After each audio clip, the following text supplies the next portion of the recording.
You have likely walked past a brick wall and thought nothing of it. You place one stone on top of another, bind them with cement, and walk away. But let me ask you to consider something entirely different. Thousands of years ago, human hands built towering walls without a single drop of mortar. Those walls are still standing today. They have survived earth-shattering tremors, endless wars, and centuries of total oblivion. Meanwhile, modern buildings constructed just 50 years ago using steel rebar and concrete are already crumbling into dust. It feels wrong, does it not? We live in an era of three-dimensional printers, robotic builders, and advanced computer modeling. Yet, whenever modern engineers attempt to replicate the exact masonry of these ancient masters, they fail time and time again. Failing to copy them is not a matter of having inferior technology. It is simply that we still do not fully grasp the forgotten methods of the past. Today, you and I are going to unpack this story together. We are traveling to the most incredible walls scattered across our planet. Each one is a profound mystery, carved directly into solid stone. We will separate the true engineering marvels from the wild myths that the internet so eagerly provides. Prepare yourself. Once we are done, you will never look at ordinary brickwork the same way again. Our very first stop takes us high into the Peruvian Andes. We are climbing to an elevation of almost 4,000 meters above sea level. The air up here is so incredibly thin that an unprepared traveler will immediately feel the world spinning around them. It is right here, resting on the rugged edge of Cusco, the ancient capital of the Incan Empire, that the massive walls of Sacsayhuaman rise into the sky. When the Spanish conquistadors first laid eyes on this fortress in the 15th century, they declared that it surpassed anything ever constructed in Rome or Greece combined. And they were not exaggerating. Picture this in your mind. 3 colossal tiers of jagged, zigzagging walls stretching for almost 500 meters across the high plateau. Every single sharp angle and turn is not some random decorative whim. It is a highly calculated engineering technique. This specific design creates immense structural strength to withstand violent earthquakes, while simultaneously making a direct assault virtually impossible for any invading army. But the truly staggering part lies in the stones that make up those lower tiers. Some of these solitary rock blocks weigh well over 120 tons. That is the equivalent mass of 2 fully loaded railway freight cars. The absolute largest among them push the scales up to 200 tons, and they are carved entirely from andesite, a dense volcanic rock that is significantly harder than standard granite. Even modern stonemasons, equipped with diamond-tipped tools, will tell you that working with andesite is an absolute nightmare. Yet the Incas possessed no iron, no steel, no wheel, and not even a formal system of writing. This brings us to the exact detail that drives structural engineers completely mad. The stones of Sacsayhuaman are not perfect squares. They are irregular, sprawling polygons. Some of these massive boulders have 12 or more distinct faces.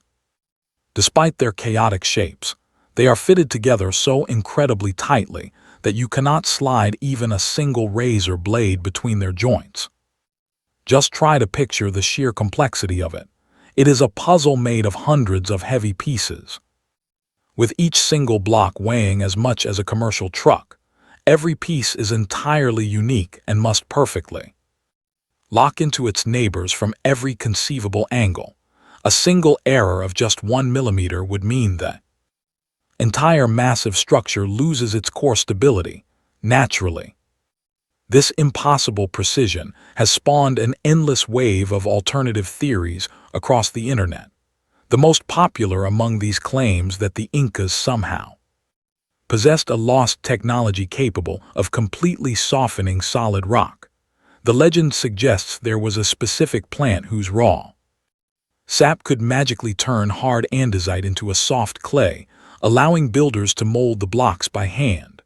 Other voices go much further, boldly declaring that Sacsayhuaman was constructed by otherworldly visitors, or perhaps an advanced, ancient civilization long before the Incas arrived. After all, they ask, how else do you explain this level of perfection without computer numerical control machines? Yet archaeology offers us a firmly grounded explanation, one that is truly just as spectacular as any science fiction tale.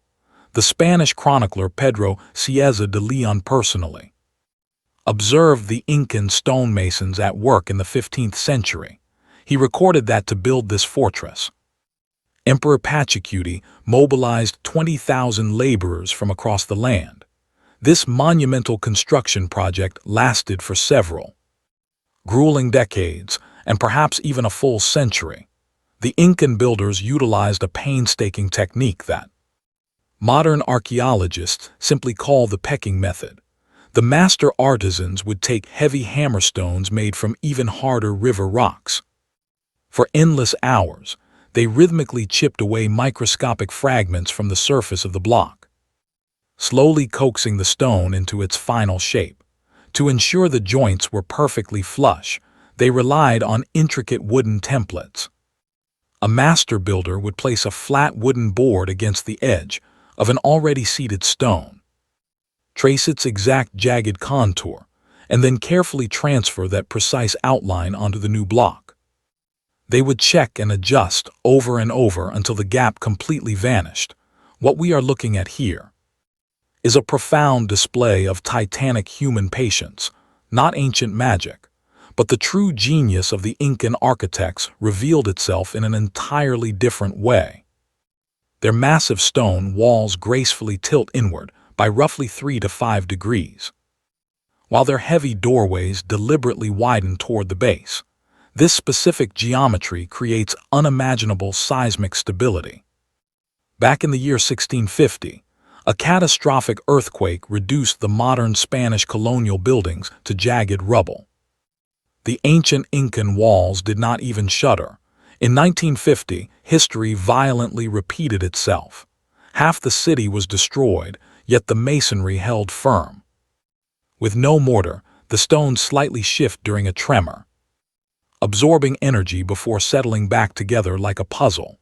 The Incas certainly had no scientific term for seismic resistance, yet they practically invented the concept a full 500 years before modern science could even define it. Now let us leave South America behind. We are traveling all the way to Lebanon, to a location that forces us to question the capabilities of both ancient and modern builders. Welcome to Baalbek. It is known as the City of the Sun, the City of Towering Giants, and the City of Truly Impossible Stones. When you finally arrive in the dusty Bekaa Valley and lay your eyes on the sprawling ruins of this ancient temple complex, the very first thing that violently strikes you is the sheer, incomprehensible scale of the place. It defies absolutely everything we think we understand about the strict limits of ancient engineering and heavy lifting.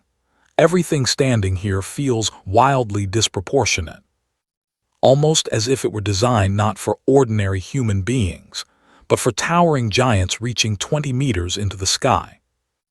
Yet even among all this overwhelming stone splendor, one specific structure has completely haunted structural engineers for centuries.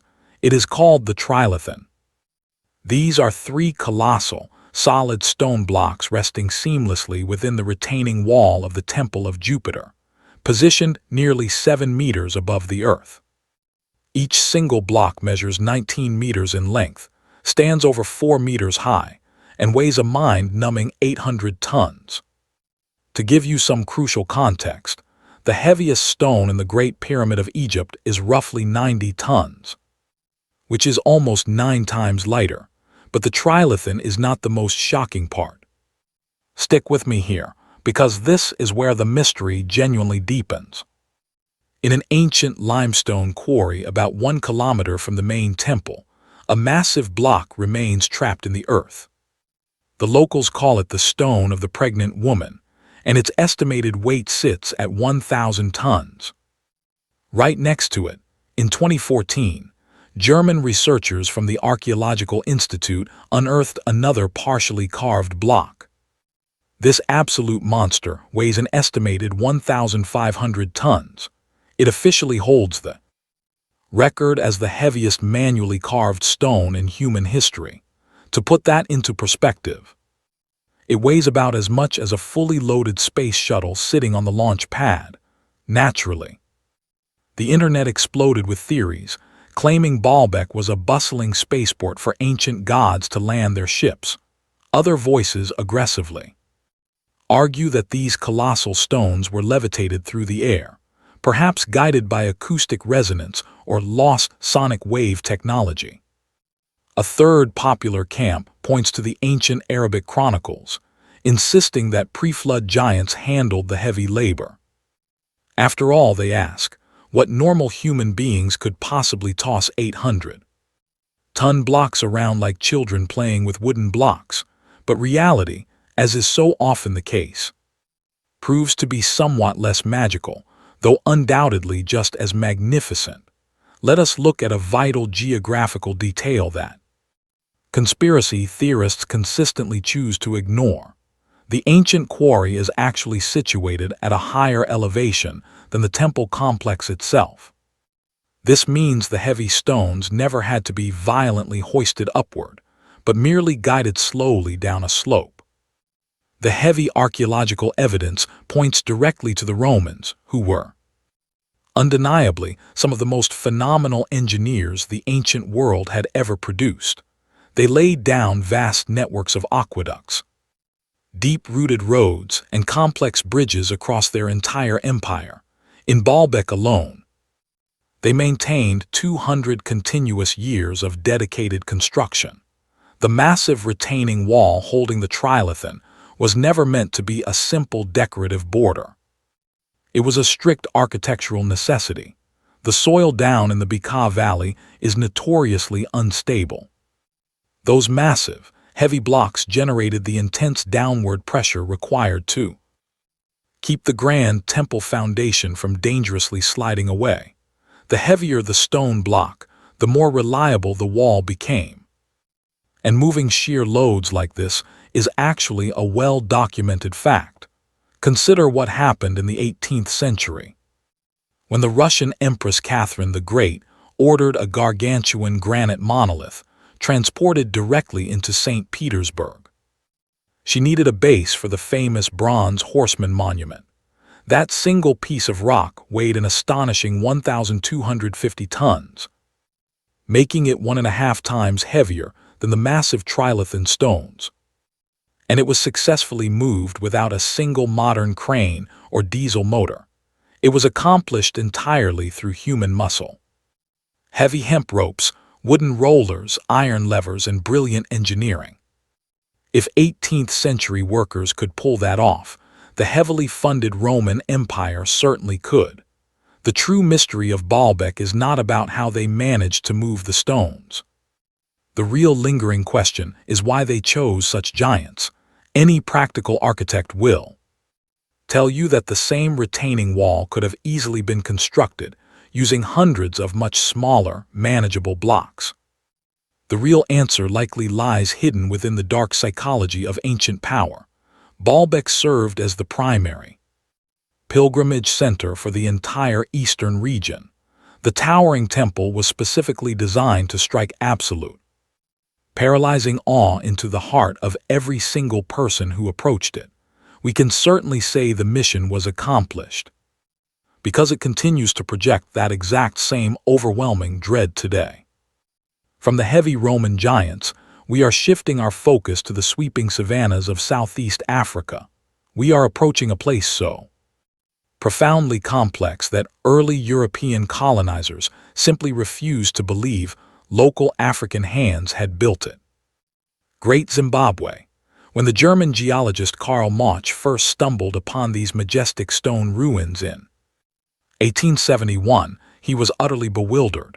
He immediately declared that the sprawling stone city could never have been constructed by the local inhabitants. He claimed it had to be a lost replica of King Solomon's temple, or perhaps a vanished palace belonging to the Queen of Sheba.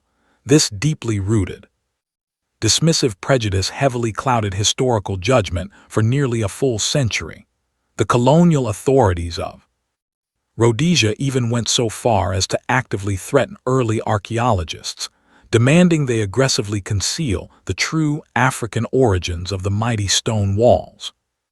But the forgotten layers of truth always find a way back to the light. The incredible fortress of Great Zimbabwe was proudly built by the ancestors of the Shona people. I stand before the central structure of the great enclosure, and the sheer scale of it forces a deep breath. The outer wall stretches out for 250 meters, rising 11 meters into the air, roughly the height of a 4-story building. Every single inch of this massive footprint is laid with granite blocks, no mortar, not a single drop of binding agent.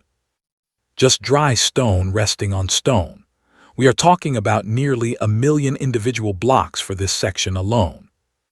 The walls are 6 meters thick at the dirt, tapering gracefully to 3 meters at the top, leaning inward to defy gravity. And right in the center, a solid conical tower 9 meters high, no doors, no hidden rooms inside. Just a silent monument whose true purpose still keeps historians awake at night. Some look at that solid tower and see a symbolic granary, a monument to a good harvest, while others sense a darker altar meant to commune with the spirits of the dead. Naturally, this is where the conspiracy theories start to swirl. You and I have probably both heard the internet whispers, claims that wandering Phoenicians, ancient Arabs, or some lost Mediterranean fleet built Great Zimbabwe. The underlying assumption is as insulting as it is loud, that local African populations simply could not have engineered this. But the dirt tells a different story. Decades of patient archaeology, digging at every single level, yield the exact same truth. The shattered pots, the iron tools, the bones, and the daily artifacts all point directly to the ancestors of the Shona people. So we leave the phantom Phoenicians and the imaginary aliens behind. What remains is the raw talent, the backbreaking labor, and the fierce organization of a true African civilization. But how exactly did they pull this off? The secret hides in the stone itself. The local granite here possesses a very specific flaw, a natural tendency to fracture into perfectly even slabs when heated and cooled. This natural gift made shaping the rock possible. Using forged iron tools, the masons chipped and fitted these heavy slabs, laying them down row by horizontal row, and if you trace the perimeter, you can actually watch them learn. The oldest walls from the 11th century are rough and low to the ground. By the time they built the great enclosure centuries later, their mastery was absolute. They did not just stack rocks, they engineered a living defense. The builders perfected a double wall technique, raising 2 parallel faces of solid stone and packing the empty void between them with dense rubble. This brilliant design gave the massive barriers both unyielding strength and the flexibility to settle without cracking. And they did not stop at mere survival. Along the upper edges, the masons wove intricate chevron and herringbone patterns into the heavy stone, proving that high art thrived alongside heavy industry. Great Zimbabwe is not some paranormal anomaly waiting for a sci-fi explanation. It is a towering monument to exactly what a civilization can build when the world finally steps back and stops denying them the right to their own history. Now, we leave the African plains and cross the ocean to India, specifically to the humid, forested state of Bihar. We are searching for a wall that hugged an entire city, long before the first stones of the Mesoamerican pyramids were cut, long before the Great Wall of China, and ages before the Roman borders. This is the Cyclopean Wall of Rajgir. Thousands of years ago, this place was called Rajagriha, the beating heart of the mighty Magadha kingdom. This is the very dirt where the Buddha walked and preached, the cradle of India's first great empires. The ancient city sat deep in a valley, guarded by 5 looming hills. The old kings looked at that terrain and decided to connect the peaks. Dragging rock through the jungle to forge a continuous stone shield spanning 40 kilometers. Just picture that distance in your mind. 40 kilometers of unbroken stone, roughly the length of a modern marathon. Cutting right through hostile, uneven terrain. And every inch of it was laid down 2,500 years ago, sometime around the 6th century before our era. They built this monster out of raw, jagged chunks of limestone, stacking them heavy and tight. Without a single smear of mortar to hold them in place, the wall swells to 5.5 meters wide in some spots, rising 4 meters high. Though the buried foundations tell us it once scraped much higher into the sky. The boulders are so impossibly massive that when the ancient Greeks found similar structures, they blamed the Cyclops. To them, ordinary human hands simply could not move mountains like this, walking along these overgrown ruins. You realize this is one of the oldest and most brutal examples of raw stone masonry on Earth. Interestingly, the usual fringe theories about aliens and lost technology never really took root here. Why would they, when the local myths are already so much bloodier and stranger? If you read the ancient texts of the Mahabharata, they say a legendary king founded this valley, but it was his son who raised the massive wall. That son was a warrior of terrifying, almost demonic strength. A man who was eventually killed only when his rival physically tore his body in half. Even today, if you ask the locals in the shadow of the rocks, they will point out the exact arena where that mythical fight went down, blurring the line between history and legend. But strip away the myth, and the historical reality is just as staggering. Archaeologists tie these rocks to the kings of the 6th century before our era, who ruled when this land was drowning in constant warfare. Building a barrier of this magnitude was not about vanity. It was a desperate bid for survival. Think about the sheer logistical nightmare of it all. Thousands of anonymous workers bleeding in the tropical heat, hacking into the hillsides to rip out the limestone. They had no engines, only raw muscle, heavy ropes, and rolling wooden logs to drag the giant stones uphill, instead of fighting the hostile landscape. The builders weaponized it. They let the wall follow the jagged, natural spine of the mountains, turning the steep drops into a deadly advantage. The sharp mountain ridges did not interrupt the fortress, they became the fortress. The stone wall simply bridged the gaps between the highest peaks. This was never just a desperate pile of rocks. It was a coldly calculated defensive grid, complete with heavy gates, projecting bastions and watchtowers spaced out with mathematical precision. Today, the endless monsoon rains and aggressive jungle roots have torn down huge stretches of the barrier, pulling the stones back into the earth. But the surviving sections still stop you dead in your tracks. You can be hiking up a quiet dirt trail, listening to the birds, and suddenly this monstrous wall of boulders rips through the tree line. To stand there and realize these exact stones were placed while the Buddha was still breathing, it hits you all at once. You are running your hands over one of the oldest military shields in the history of human warfare. But our investigation does not end in India. Stick with me, because our final stop pulls us back across the world to Peru. We are heading into the high-altitude heart of Cusco. This time, we bypass the outer fortresses and walk straight into the city center, tracking down a wall that survived 3 catastrophic earthquakes. It is the surviving shell of Coricancha, the absolute epicenter of the Inca Empire, their most sacred golden temple. When the Spanish invaders first kicked down the doors in 1533, the sheer brilliance of the place literally blinded them. The stonework was just the canvas for something much brighter. In its glory days, every inch of those walls was bolted with thick sheets of pure, blinding gold. When the high mountain sun hit the temple, it burned so bright that a person could barely keep their eyes open to approach it. The Spanish, driven by pure greed, ripped away every single golden plate and melted down an entire civilization's sacred art into lifeless ingots. But the one thing they could not tear down turned out to be far more valuable than the metal. It was the naked stone underneath.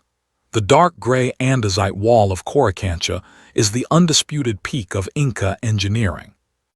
Each volcanic block is carved with such punishing exactness that the rough rock feels like polished glass. They lock together so tightly that the shadows of the seams just vanish into the smooth curve.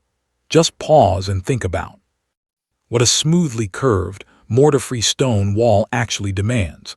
Stacking perfectly square blocks in a straight line is hard enough.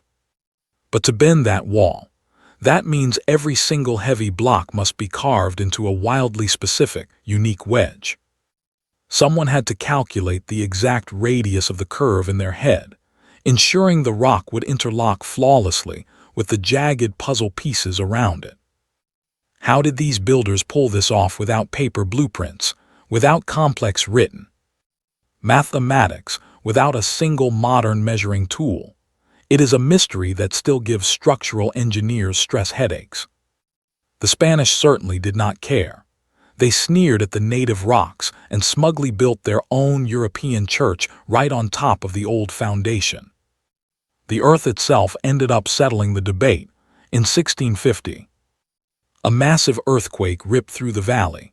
The proud colonial church shattered and collapsed into dust, the dark Inca wall beneath it. It did not even flinch. The colonists quietly swept up their rubble and rebuilt on top of the native stones again. Centuries passed until 1950, when a violent 6.9 magnitude quake leveled half the city. Once again, the Spanish church tore itself apart. Once again, the curved pagan stones held their ground. By the time modern architects stepped in for the third rebuild, they stopped fighting the past. They simply anchored there. New steel and concrete directly into the ancient masonry, finally admitting that the forgotten builders knew something they did not. So what makes these stones invincible? We are going to look at this together and decode the genius they figured out entirely through trial and error. If you pry apart the joints, you see the hidden sides of the blocks are carved with subtle concave and convex shapes. They do not just sit next to each other, they interlock like three-dimensional puzzle pieces. When the ground violently shakes, the stones actually lift and dance, absorbing the kinetic energy without snapping. And the moment the shaking stops, those hidden grooves force the blocks to slide perfectly back into place. Add in the 5-degree inward lean that pins the center of gravity to the earth, and the massive weight of the bottom boulders acting as an anchor, and the wall practically becomes immortal. What truly blows my mind is what we cannot see.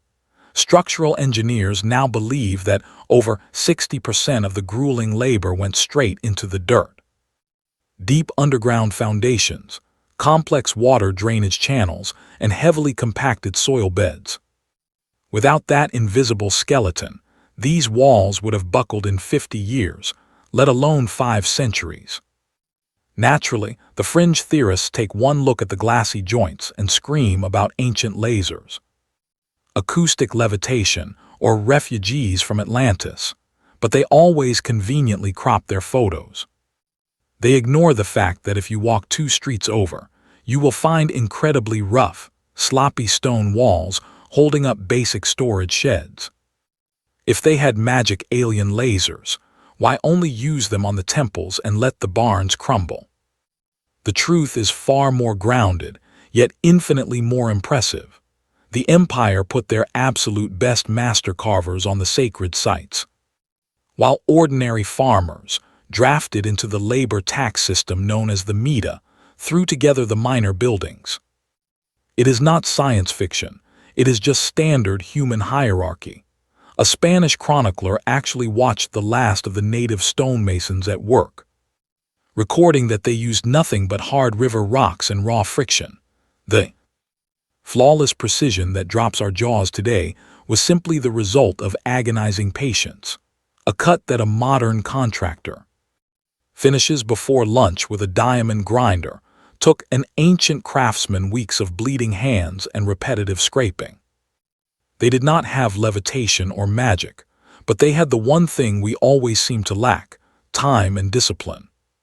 Today, you and I traveled from the cloud-wrapped peaks of the Andes to the dusty African savanna, and from ancient Lebanese stone quarries to the rolling Indian hills. We studied megalithic walls that survived for millennia, standing intact while younger temples simply crumbled to dust beside them. These 5 sites are separated by thousands of kilometers, yet they share one impossible feature. They were built entirely without mortar, cement, or glue. It is just raw stone resting on stone, locked together by sheer gravity and terrifying precision. It is so tempting to look at these massive blocks and immediately credit visitors from the stars or mythical magic. But reaching for those easy answers blinds us to the real mystery staring right back at us. The truth is harder to swallow than the myths, but it matters so much more. We must accept that ordinary humans built these structures. People without digital calculators, heavy machinery, or modern engineering degrees. What they possessed was something we have almost completely forgotten today. They had a lineage of master craftsmen passing knowledge directly from calloused hand to hand. They possessed an almost spiritual understanding of solid rock, an intuition earned through thousands of hours of shaping the earth with raw fingers. When we stand in the shadows of these ancient walls, we are not looking at evidence of an alien visitation. We are witnessing the beautiful, terrifying potential of the human mind, armed with nothing but vast stretches of time and an unbreakable purpose. Think about the weight of that commitment. An Incan stonemason spent weeks polishing one single joint, knowing he would never see the finished walls of Sacsayhuaman. He worked for his great-grandchildren. Picture the worker in Baalbek, dragging an 800-ton block, fully aware the temple would be finished long after his death. The builder in Rajgir raised defenses for a future he would never inhabit. These people thought in massive centuries, while we struggle to plan a few months ahead. That is the profound lesson hiding in the dust here. We never lost some highly advanced ancient technology. What we really lost was our ancient patience, the quiet ability to pour an entire life into a grand masterpiece that only the next generation will ever see. So, you and I have looked at the evidence together, and now I want to know where you stand. Which of these impossible ancient walls completely shattered your understanding of human history? Drop your thoughts down in the comments below, and let us try to figure out the lingering details. If you are ready to keep digging through the buried layers of our past, make sure you hit that subscribe button before you leave. We have only just scratched the surface of what the ancient world left behind for us to find. There are still countless unexplained mysteries out there, silently wrapped in heavy stone, waiting for us to finally piece together the clues.